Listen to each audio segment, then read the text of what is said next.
questions principales de recherche sont les suivantes. Comment s'appuyer sur les pratiques culturelles des jeunes pour transmettre une culture de l'information?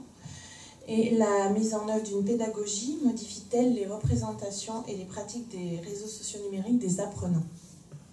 Nous faisons actuellement les trois hypothèses suivantes au niveau de la culture de l'information qui est actuellement en émergence et en mouvement, en évolution avec les réseaux sociaux numériques notamment.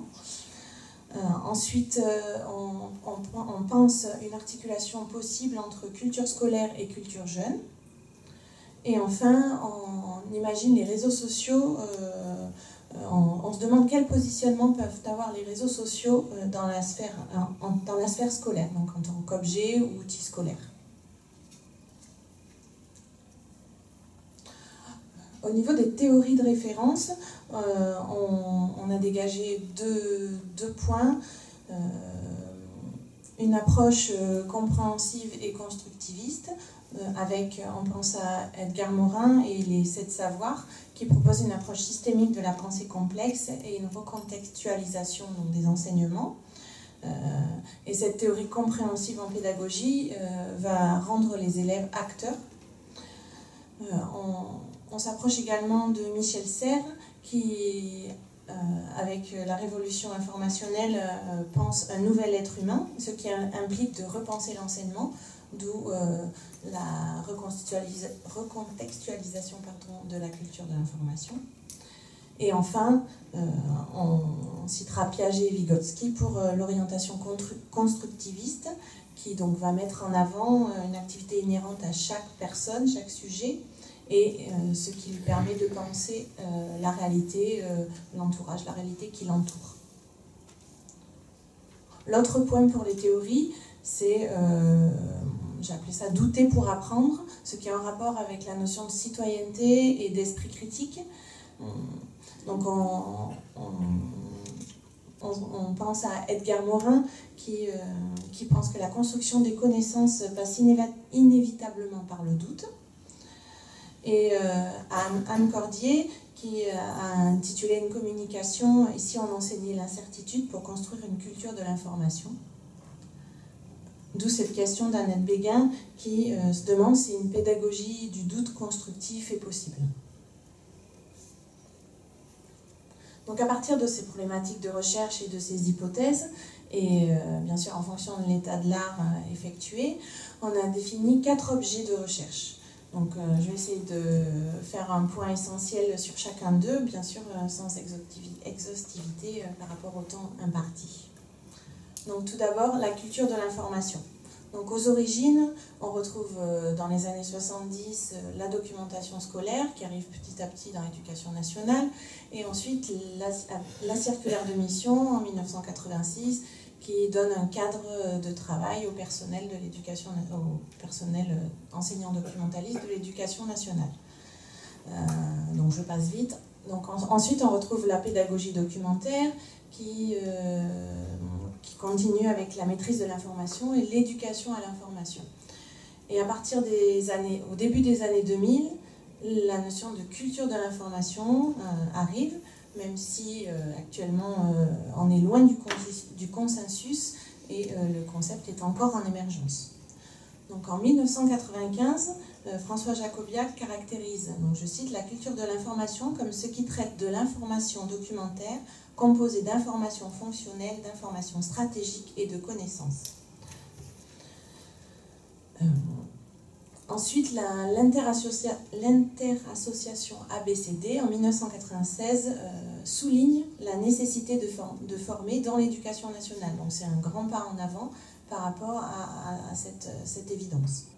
Ensuite, pour faire deux, trois points supplémentaires sur la culture de l'information, Alexandre Serres et Yolande Maury la pensent comme une culture générale et générique. Alain Chante il voit une culture commune nécessaire pour exercer sa citoyenneté dans la société de l'information. On peut aussi se poser la question du nombre avec le mot culture au pluriel qui insiste sur les notions de pratique et usage informationnel. comme nous le rappelle Vincent Liquette.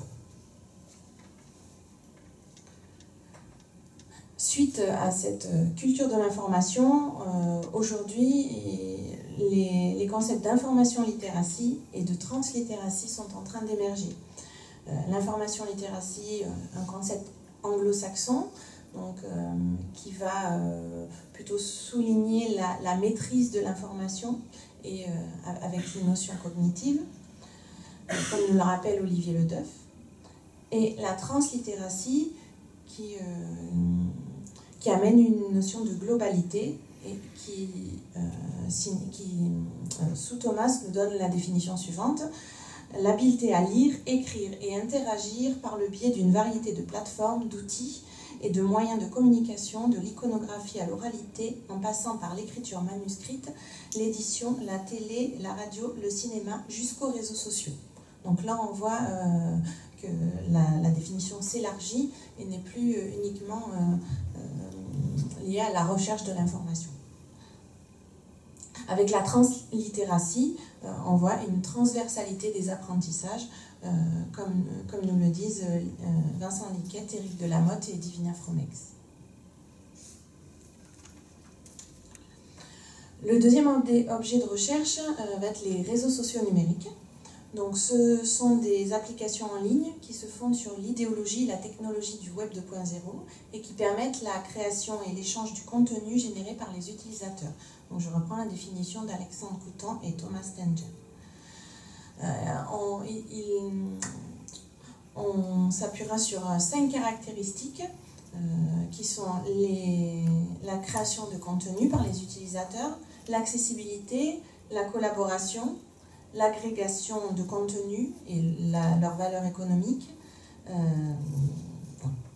Donc là, j'ai repris les caractéristiques définies dans le web social, mutation de la communication, par Serge Proux. Par rapport à ces réseaux sociaux, 2 dimensions s'en dégagent. C'est un espace socio-technique, avec une interaction complémentaire et intrinsèque entre la technique et l'homme. Et un paradigme identitaire s'en dégage. Avant tout, les hommes et les jeunes vont se mettre en forme et procéder à une narration de soi, comme nous le rappelle Alexandre Coutan, une représentation de soi. Et avec ces pratiques émerge l'idée d'une identité numérique, selon Fanny Georges. La notion d'expressivité également est prédominante dans les pratiques sur les réseaux sociaux. On pense à Laurence Alain. L'objet de recherche suivant va être les pratiques informationnelles sociales des jeunes, donc, qui s'insèrent dans les pratiques culturelles pour Sylvie Octobre. Donc, ce sont des pratiques d'information dans un contexte d'usage et de rapport à l'information, selon Chaudiron-Stéphane. Ces pratiques informationnelles sociales se focalisent principalement sur Internet. Anne Cordier y voit des pratiques personnelles profanes mais légitimées. Karine Ayori en dégage des tensions contextuelles inévitables entre la sphère scolaire et la sphère privée. En dernier lieu, nous verrons les pratiques scolaires documentaires, donc, où justement l'absence de pratiques scolaires documentaires prescrites, formelles, selon Annette Béguin. Les pratiques documentaires sont informelles et très hétérogènes.